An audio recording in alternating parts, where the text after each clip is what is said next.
दोस्तों, आज की कहानी आपको अंदर तक झकझोर देगी। यह सिर्फ प्रेम और विश्वासघात की कहानी नहीं, बल्कि इस बात का प्रमाण है कि इंसान अपने लालच में कितना अंधा हो सकता है। क्या इंसान अपने पापों से बच सकता है? क्या नियति का न्याय सबसे बड़ा होता है? आइए जानते हैं विक्रम और गंगा की दर्दनाक दास्तान, जो आपको सोचने पर मजबूर कर देगी। इलाहाबाद के गंगा घाटों पर रहने वाले एक प्रसिद्ध व्यापारी कैलाशनाथ का बेटा विक्रम अपने चालाक दिमाग और व्यापारिक समझ के लिए जाना जाता था। वह धन दौलत का दीवाना था और मानता था कि दुनिया में हर चीज खरीदी जा सकती है, यहां तक कि इंसान के जज्बात भी। एक दिन जब वह अपने कारोबार के सिलसिले में मिर्जापुर गया, तो वहां उसने पहली बार गंगा को देखा। गंगा, जो एक गरीब मगर संस्कारी ब्राह्मण परिवार की बेटी थी, अपनी मधुर आवाज में आरती गा रही थी। उसकी सादगी और सौम्यता ने विक्रम को आकर्षित कर लिया। वह किसी भी तरह गंगा को पाने के लिए उतावला हो गया। उसने गंगा के पिता से शादी का प्रस्ताव रखा।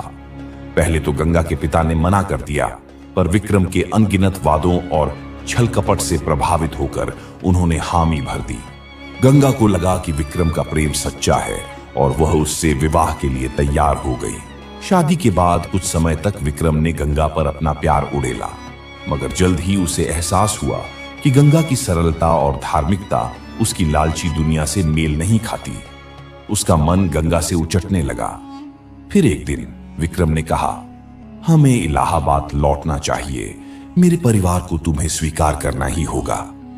गंगा को यह सुनकर खुशी हुई, मगर उसे क्या पता था कि विक्रम के मन में कुछ और ही चल रहा था।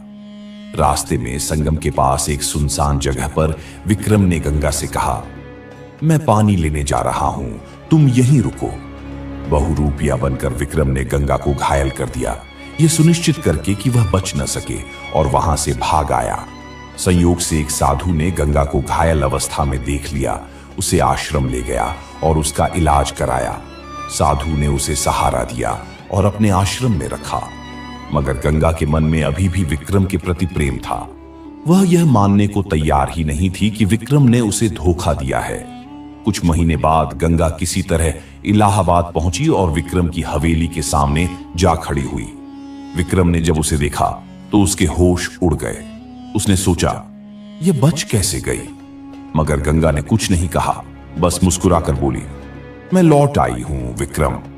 विक्रम को पहली बार अपराध बोध हुआ, मगर उसके स्वार्थ और लालच ने उसे फिर से अंधा कर दिया। विक्रम के माता पिता ने जब गंगा को देखा और उसके साथ हुए अन्याय को सुना, तो वे विचलित हो गए। उन्होंने विक्रम को फटकार लगाई और गंगा को अपनी बहू के रूप में स्वीकार कर लिया। गंगा की मासूमियत और सहनशीलता ने उनका दिल जीत लिया और उन्होंने उसे स्नेह और सम्मान दिया। मगर विक्रम इस बदले हुए माहौल से परेशान होने लगा। उसे यह बात नागवार गुजर रही थी कि उसके माता पिता गंगा को इतनी आसानी से अपना चुके थे। वह गंगा से पीछा छुड़ाने का एक और तरीका सोचने लगा।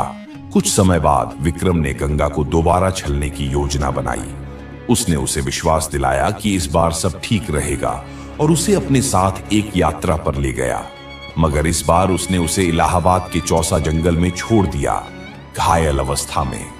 इस बार गंगा की किस्मत ने उसका साथ नहीं दिया।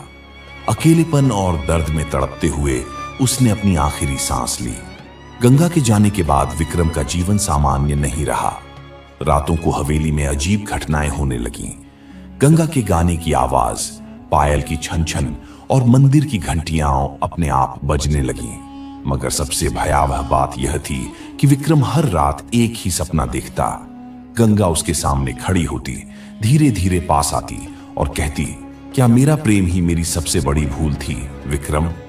विक्रम चिल्लाकर उठ जाता, मगर अगली रात फिर वही सपना। धीरे धीरे उसकी मानसिक हालत बिगड़ने लगी। वह गंगा की परछाइयों को पकड़ने की कोशिश करता, हवेली में पागलों की तरह भागता और दीवारों से टकराता। एक दिन उसने हवेली छोड़ दी और भागते भागते उसी जंगल में पहुंचा जहां उसने गंगा को छोड़ा था। उसकी चीखें दूर दूर तक गूंज रही थीं। गंगा, माफ कर दो। मगर जवाब में सिर्फ हवा की सिसकियां थीं। सुबह कुछ राहगीरों ने उसे जंगल में बेहोश पाया। उसकी आंखें फटी हुई थीं, चेहरा भय से विकृत था और उसके हाथ में गंगा की टूटी हुई चूड़ियों के टुकड़े थे। कुछ महीनों बाद वह पूरी तरह गायब हो गया। कोई नहीं जानता कि वह कहां गया। निष्कर्ष, इस कहानी से हमें यह सीख मिलती है कि जो प्रेम का अपमान करता है वह स्वयं अपमानित हो जाता है। निष्ठा से बड़ा कोई सम्मान नहीं होता। जो स्वार्थ के लिए धोखा देता है उसे जीवन एक न एक